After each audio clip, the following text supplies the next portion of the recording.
Voilà, j'espère que vous allez bien. Aujourd'hui je vous retrouve pour une vidéo bullet journal. On va feuilleter ensemble mon Bujo de l'année 2020. En fait il commence en décembre 2019, mais voilà, on va dire que c'est l'année 2020. Il me reste assez peu de pages, il doit m'en rester une vingtaine, donc je pense que je pourrais faire septembre, octobre, novembre dedans. Mais voilà, j'avais envie de vous montrer un petit peu ce carnet qui m'accompagne tous les jours de ma vie. Donc c'est un Archer & Olive, je vous mettrai le lien dans la description.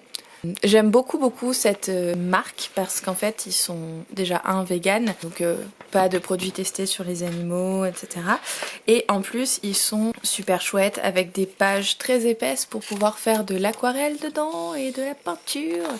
Donc c'est trop cool. Ils sont un peu chers, les frais de port sont faramineux, mais bon voilà, j'aime me faire plaisir de temps en temps. Donc bah écoutez, on va commencer tout de suite. Alors pour la page de garde, j'ai collé une des photos sur laquelle je me trouve, enfin c'est une des rares photos sur laquelle je me trouve jolie. Donc du coup voilà, la voici avec mon prénom, obviously. Alors ensuite, ça c'est une page qui me sert beaucoup. En fait c'est une sorte de guide qui me permet de savoir par exemple si je veux diviser ma page en deux, que bah il me faut 13 carreaux. Si je veux diviser ma page horizontalement en 3, je sais qu'il m'en faut 8 et en fait c'est un peu fastidieux à faire pour la première fois, enfin à faire tout court, mais une fois que c'est fait, en fait dès que vous voulez diviser vos pages d'une certaine manière, vous prenez ça comme référence et ça permet vraiment d'aller plus vite et de pas compter à chaque fois le nombre de carreaux et de dire alors 37 divisé par 3 ça fait combien, enfin là 26 en l'occurrence. J'ai repris cette idée via le compte de Amanda Reichley qui est juste mon maître Jedi de bullet journal. J'adore ce qu'elle fait, elle est ultra créative, elle a toujours de bonnes idées pour organiser, etc. Et ses vidéos sont top, donc je vous mettrai le lien de sa chaîne dans la description, mais n'hésitez pas à aller la découvrir parce que c'est vraiment trop chouette ce qu'elle fait. Ici donc on a ma légende, enfin mes clés en gros pour savoir à quoi correspondent quelles tâches quoi, en gros. Mon année en un seul clin d'œil. J'avais commencé à mettre les phases de la lune et en fait après le confinement est arrivé et j'ai arrêté, mais je pense que je vais le refaire parce que c'est quelque chose qui m'importe beaucoup maintenant de suivre les phases de la lune. Donc voilà, je pense que je vais me mettre ou peut-être je vais me faire un nouveau spread par rapport à ça. Mais bon voilà. Ensuite, donc on a le futur log, entre guillemets, c'est que pour chaque mois de l'année, il y a un espace et ça me permet, par exemple si on est en février et que je sais que j'ai un truc qui va arriver en juin, ça me permet de l'écrire tout de suite sans avoir à faire toutes les pages du bullet journal jusque là. Donc c'est assez pratique pour noter les anniversaires, les vacances, etc. Ça c'est un peu le même principe mais pour les sorties de bouquins parce que je lis beaucoup, enfin quand je suis pas en panne de lecture je lis beaucoup et donc en fait là j'avais envie sur l'année de noter les sorties qui me tentaient et que j'avais envie de suivre ou de me procurer, sauf que le confinement est arrivé et du coup ça a complètement mis le bazar là-dedans, donc je l'ai pas du tout mis à jour, mais je pense que je vais en refaire un pour la fin de cette année ou en tout cas en 2021, je vais le garder pour pouvoir suivre un peu l'actualité littéraire on va dire. Ici c'était les choses un peu jolies dont je voulais me souvenir en 2020, donc vous voyez que je me suis arrêtée le 10 janvier, hein, et c'est le jour de l'arrivée de Sherlock, de mon petit chat d'amour. Ici c'est les livres que j'ai lus en 2020, donc vous voyez qu'il n'y en a pas énormément. En fait, il y en a plus que ça, parce que j'ai pas mis à jour, mais on doit être à 9 quoi, mais enfin bon voilà. Merci la peine de lecture qui dure depuis plus d'1 an. Et on arrive sur le mois de décembre 2019, donc j'avais envie de lui donner un peu un côté vintage. Donc là c'est une petite photo de Lapinou, trop mignon, tourne à sapin. Ça c'est une couronne en aquarelle que j'ai réalisée. J'aime bien faire des collages, mettre du washi tape, je suis pas forcément trop dessin, je le fais un petit peu, mais comme je suis à ce moment-là en tout cas j'étais pas très confiante dans mes capacités de dessinatrice. J'ai préféré imprimer des images voilà, sur Pinterest et les coller. Là c'était pour essayer de trouver des idées de cadeaux pour ma famille. Ça, c'est un truc que j'avais récupéré dans un magazine chez Truffaut, je crois.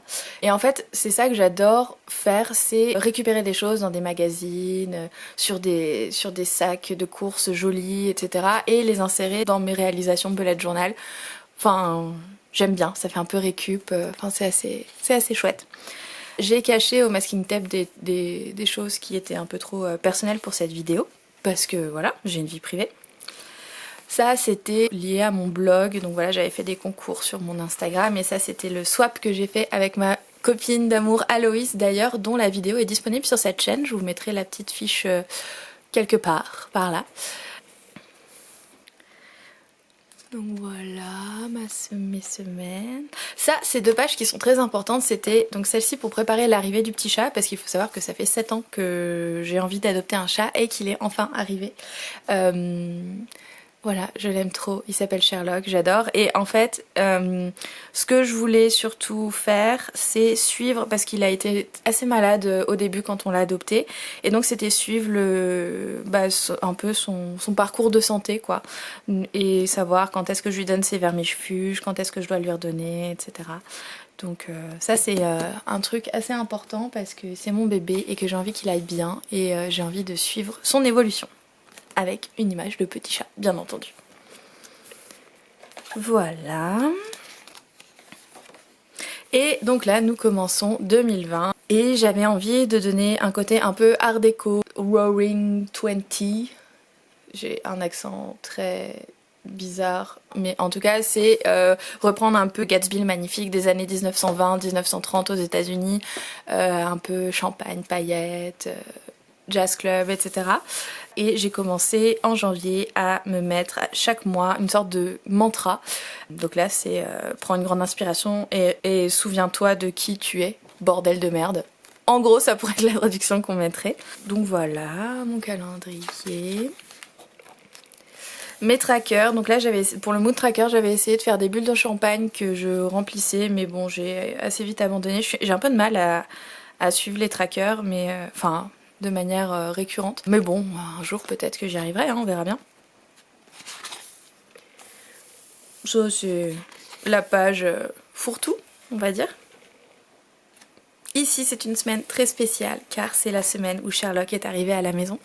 Et cet autocollant c'est mon amie Aloïs des Tribulations Culturelles de Lou qui me l'a ramené du Japon. Et je l'aime trop et je me suis dit bah voilà je vais le coller là pour fêter l'arrivée de Sherlock. Ici, j'ai essayé de mettre en place ce qu'on appelle la Rolling Weekly, je crois. En fait, c'est des tâches que tu as envie de faire dans la semaine, donc que tu mets ici, et que tu n'associes pas forcément à un jour en particulier. Par exemple, là, je devais appeler mon père, et donc il s'avère que c'est arrivé le mercredi. Donc voilà, donc une fois que c'est fait, tac, je coche le mercredi. Enfin bref, voilà, ça permet en fait de pas avoir la pression de se dire ok, j'ai décidé que je le ferai ce jour-là, donc il faut que je le fasse ce jour-là, sinon c'est la fin du monde.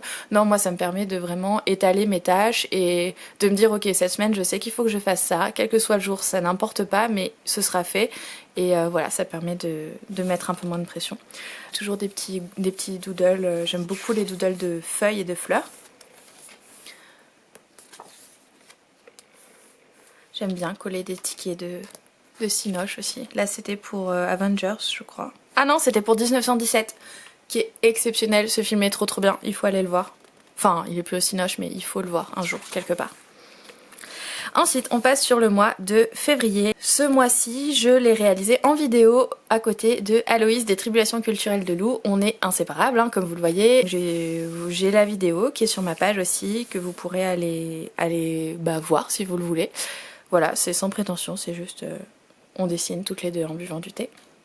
Et fait assez important dans ma vie perso et dont je vous ai quand même pas mal parlé sur mon compte Instagram, c'est que c'est ce mois-ci où j'ai commencé à vraiment me tirer les cartes. Pour chaque mois, je me tire une carte en me disant sous quel signe, sous quelle énergie se déroulera le mois à venir et donc je me le mets sur mes pages de garde ou sur la page du calendrier.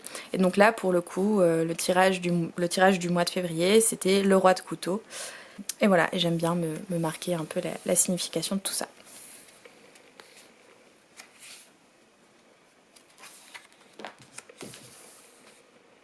Là je voulais commencer à suivre un peu les habitudes de Sherlock, mais bon bah comme vous le voyez j'ai complètement abandonné ça.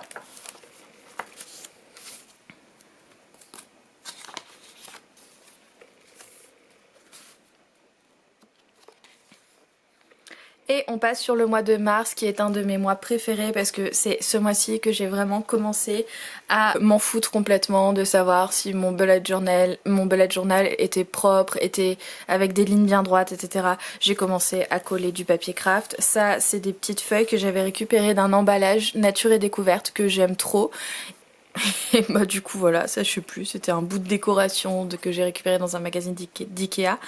En fait voilà, c'est juste ce mois-ci que j'ai commencé à vraiment m'approprier mon bullet journal et vraiment faire ce dont j'en avais envie quoi.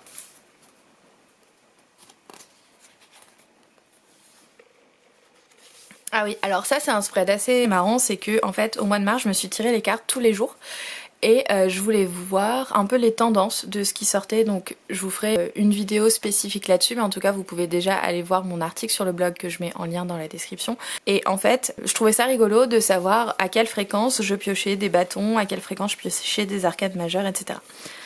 Voilà, c'est tout. Ensuite, j'ai ma Witchy wishlist, c'est trop dur à dire, où je note en fait les decks d'oracle que j'aurais envie d'avoir. Il faut que je la mette à jour, mais d'autres choses, genre des cailloux, etc. En parlant de cailloux, je me suis fait un petit spread qu'il faut que je mette à jour également pour recenser toutes les pierres et tous les cristaux que j'ai dans ma collection avec leurs propriétés.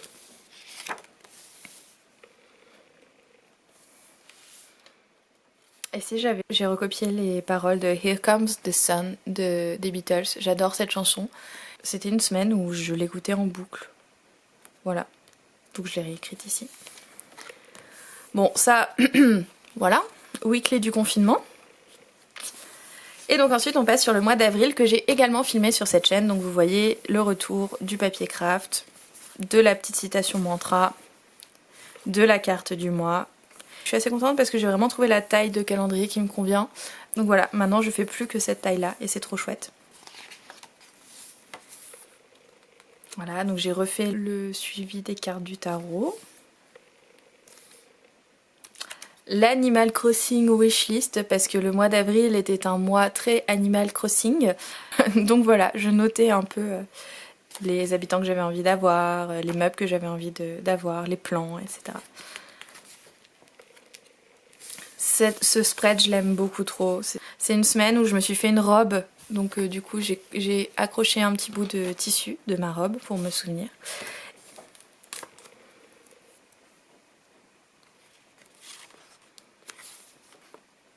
Le mois de mai, qui est un mois assez compliqué pour moi. Clairement, c'est pas le plus joli mois de la Terre. Hein. Enfin, en tout cas, que j'ai fait. Je le trouve assez vide et assez triste en fait, finalement. Mais bon, c'est la vie, hein. C'est comme ça. Notamment cette page qui est absolument immonde. Je sais pas pourquoi. Je ne sais pas ce que j'ai voulu faire. Ça, c'est quand même assez joli. En fait, au mois de mai, j'ai binge-watché la série Anne with an E.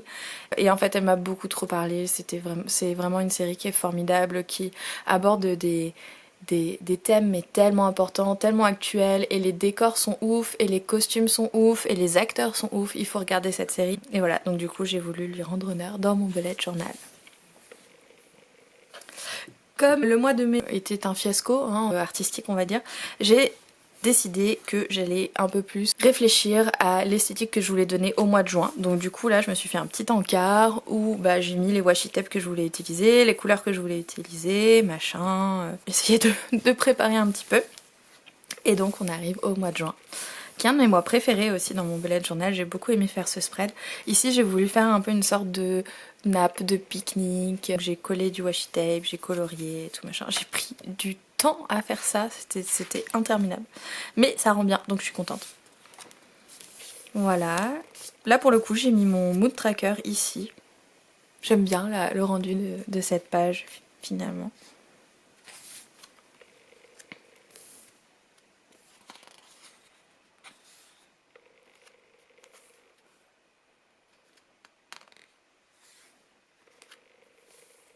Bon, cette page, voilà, c'est une page un peu fourre-tout aussi. Hein.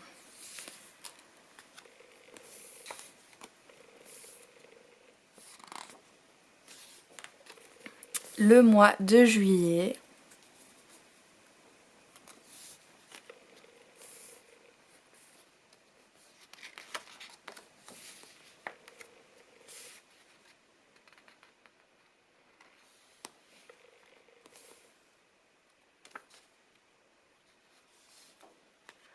Et le mois d'août que j'aime beaucoup trop. Ça, c'est une feuille que j'ai récupérée d'un sac en papier Promote qui était trop beau. Il était plein de feuilles comme ça et du coup, j'en ai mis partout dans mon spread du mois d'août. J'ai fait un peu d'aquarelle aussi. J'ai collé des stickers. Enfin voilà, c'est devenu très, très collage mon bullet journal.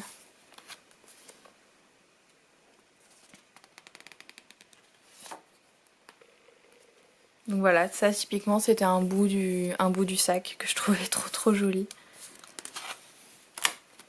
Pareil, des bouts du sac. Et ensuite on passe au mois de septembre. Alors là je me suis complètement lâchée, c'est un bordel organisé. Mais clairement on est plus sur du scrapbooking que du bullet journal. Mais voilà, ça m'amuse et ça me fait beaucoup de bien. Là j'ai déchiré dans une anthologie de poèmes romantiques, un poème de Victor Hugo que j'aime beaucoup et qui me parle beaucoup. Donc voilà. Mes trackers. Ma première semaine. Et ça c'est pour suivre les book challenge que je vais réaliser, enfin que je vais essayer de réaliser. Donc je me suis fait un petit spread pour mettre en avant les livres. Et voilà, c'est fini. J'espère que ce feuilletage vous a plu. En tout cas, moi, j'ai trouvé ça très chouette de le faire. J'ai hâte de terminer ce bullet journal pour pouvoir commencer le nouveau, qui est de la même marque, qui est trop beau et qui a une petite abeille. C'est trop chou. Et je vous ferai une vidéo pour tout ce qui est setup d'un nouveau bullet journal. Voilà. J'espère que cette vidéo vous a plu et je vous fais plein de gros bisous. Salut! Je sais pas si je dois dire au revoir comme ça, ou comme ça, ou comme ça, ou comme ça, comme la reine d'Angleterre. Bref, ciao!